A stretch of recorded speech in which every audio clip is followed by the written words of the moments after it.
është pyetja a do fitojmë. Pyetja është sa do fitojmë. Se a do fitojmë, kjo nuk është pyetje. Me vjedhjen e madhe të hapë dhe publike të votës së qytetarëve shqiptar nga narko-diktatori Edi Rama. Shkruar nga Andi Bushati. E tronditur nga disfata, e shushatur nga rezultati i marramëndës si Edi Ramës dhe e pa përgatitur për atë se çfarë do t'i thot militantëve, të cilët deri më 11 maj përkundi me iluzionin se ramizmi i kishte ardhur fundi në Tiranë për krah me sorosizmin në SBA, Partia Demokratike ka humbur Nordin.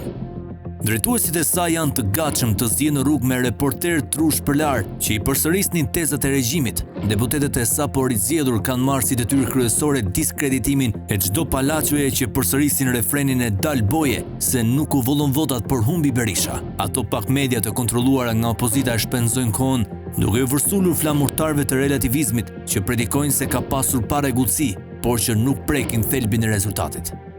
I gjithë ky fustrim buron nga një paradoks. Partia Demokratike bërtet se gjendemi në diktaturë, por ende vepron sikur të ishte në demokraci.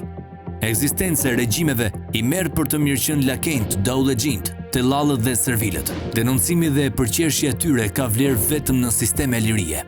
Mjafton evidentimi i kësaj kontradikte të vogël, pra i shpenzimit të energjisë me shtresa më të zverdhur të shoqërisë për të kuptuar kaosin ku gjendet partia më e madhe e opozitës. E gjitha kjo sjellje dëshmon për triumfin e mlefit në vend, të vënies në punë të arsyes për dorëzimin përballë të pamundurës, si dështim dhe përpunimit të një qasje të re. Por, këtë tutje Partia Demokratike është e dënuar të mos bëjë asgjë si deri më tani. Pasi nuk e ka ndalur dot Ramën në 3 sfidat e radhës edhe me 2 lider të ndryshëm përballë, ajo mund të ndryshojë thellësisht. Ky transformim kalon përmes 2 sakrificave kryesore. Së pari, duke i dhënë fund delirit të vet të konsideruar si parti e madhe, po duke vepruar këtë tutje si parti e vogël. E së dyti, duke mbyllur fabulën e të qenit një parti e sistemit, por të shndruar në një forcë anti-sistem. Le të shpjegohemi. Çdo më thënë një parti demokratike këtë tutje e vogël. Natyrisht, çdo kush me bon sensin minimal të këmbgulte se me gjysmë milioni mbështetës që mori, sidomos në kushte mizorisht të pabarabarta, Partia Demokratike mbetet e madhe. Ajo, me diferencë nga opozitat e reja, është qartësisht forca kryesore antiqeveritare në vend. Por, problemi nuk qëndron tek numrat. Ai është tek impakti real që kanë, tek fuqia për të influencuar përmes tyre. A nuk është e raskapitur Partia Demokratike pa arritur të ngrejë një komision hetimor? A ja ka dalë dot ndonjë objektiv minimal si për shembull të zhvillojë një interpelancë me kryeministrin? A e ka shfrytzuar dot të drejtën për të shqyrtuar në kushtetuese përdhosjen e mandatit nga ndonjë element i shumicës? A është dëgjuar qoftë edhe një herë për ndryshimin e ndonjë neni të vetëm në buxhet apo për ndonjë revolt të përbashkët në parlament? Natyrisht që jo, pasi në sistemet autokratike influenca e opozitës është zero. Por, mund të thot dikush, pra nuk pati rol presioni gjatë i opozitës në prangosjen e Veliajt, edhe për ata që ndryshe nga unë nuk shohin në këtë akt një lëvizje të urdhëruar nga lart, sërish ka një përgjigje. Ç'vlerë pati ky arrestim?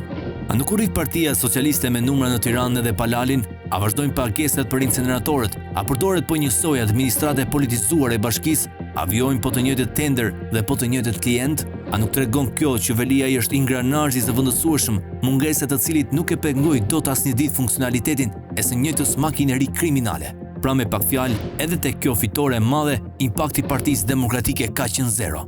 Kjo është e vërteta se vendi po përjeton një periudhë antidemokratike. Ajo nuk e dot rënjë duke gënjur në çdo sfidë elektorale se fitoria është pranë dhe ajo arrihet përmes votës. Duke u sjellë kështu, Partia Demokratike në mënyrë sa idiote, po aq dhe naive, ka bërë lojën e fasadës së regjimit. Pra ndërsa ajo pretendonte se gjërat arrihen përmes zgjedhjeve, ajo ka pranuar indirekt ekzistencën e demokracisë. Një parti e madhe kërkon pushtetin shpejt, një e vogël e sheh atë si një proces aderimi të shoqërisë drejt tezave të saj. Të parat duan të rikthehen në institucione ekzistuese, ndërsa të dytat synojnë paraprakisht delegjitimimin e tyre. Kjo e fundit mund të jetë edhe sfida reale e një partie demokratike që kërkon t'i bëjë restart kompjuterit të saj. Nëse është bindur vërtet se Shqipëria është e vendosur në narkoshtet, ajo duhet të rishikojë qëndrimin në çdo institucion të këtij regjimi. Fjala vjen, si do të jetë qasja ndaj parlamentit të ri? A nuk do të ishte mirë që t'i ruanin ato 50 vende duke u paraqitur një herë në 6 muaj, pa qenë realisht prezent në kuvend? A i shkon më shumë për shtat idesë se mungesës së demokracisë një sallë me karike bosh, apo atje ku opozita lufton, por në fund përdhunohet. E njëjta gjë vlen edhe për qëndrime ndaj drejtësisë së re dhe sidomos pakut. Mund të ketë edhe iluzione ndaj tyre, por faktet e pakundërshtueshme dëshmojnë se pikërisht në kohën e Dumanit, Edi Rama u bë politikisht më i fortë se kurrë. Se në këtë situatë të re, a ka më kuptim thirrje debile të deputetëve opozitar ndaj rivaleve të tyre, se shumë shpejt do të përfundonin në dyert e spakut. A duhet mbajtur më publiku i dynjëzuar në këtë ëndër mashtruese? A ka më kuptim që opozita të vijojë me denoncime të prokurorisë së posaçme vetëm se kjo e fundit pra ngos her pas here ndonjë politikan të lartë si keqbërës ordiner, por nuk mengon për asnjë çast funksionalitetin e një sistemi kriminal? Është koha që opozita të ndërgjegjësohet dhe nëse nuk e kanë pasur si zgjidhje të saj, edhe vetë sistemi që e kanë nxjerrë atë jashtë. Transformimi nga një model oligarko-pluralist tek një tjetër oligarko-autokratik kërkon me patjetër një flijim. Dhe ky fat i qelloi partisë numerikisht të dytë në vend. Prandaj sa më shpejt që Partia Demokratike të thjellohet se e kanë shtyrë përdhunshëm në pozitën e një partie antisistem, aq më lehtë do t'i kenë të shkëpuz vagojnë që e mbajnë lidhur me të shkuarën. E përjedhoj, aq me potencial do të kenë për të qenë të besueshme në denoncimet e regjimit. Natyrisht ashtu si kushtet çdo turp që detyrohet të nënshtrohet një operacioni traumatik, dhe ky transformim mund të shpirë deri në vdekjen e pacientit. Por a ja vlen dhe ky risk sado i lartë për një parti që vazhdon të na kujtojë për ditë se koha e solli në skenë enkas për të përballur me diktaturat?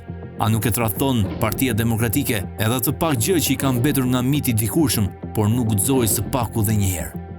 Natyrisht që po, pasi rruga tjetër është një agoni më e gjatë, por ama me fund të pakthyeshëm. Pikërisht për të shmangur këtë, ajo duhet të sakrifikojë dy gjëra. Së pari të vetndjerin si parti e madhe që ka në dorë rotacionin dhe së dyti si forcë brenda sistemit. Duke u sjellë kështu, ajo s'bën gjë tjetër përveç se mban gjallë atë fasadë demokracie që Rama po mundohet të ruajë me thoj. Ndërsa Partia Demokratike është dënuar ta shkallmojë atë, jo si deri më tani duke luajtur me iluzionin trampist të Shqipërisë madhështore, që përkundi si përrall gjatë fushatës, por nëse ka ende fuqi duke punuar për rikthimin e Shqipërisë normale. Dhe kjo vlen duke këputur çdo urë me këtë anormalitet.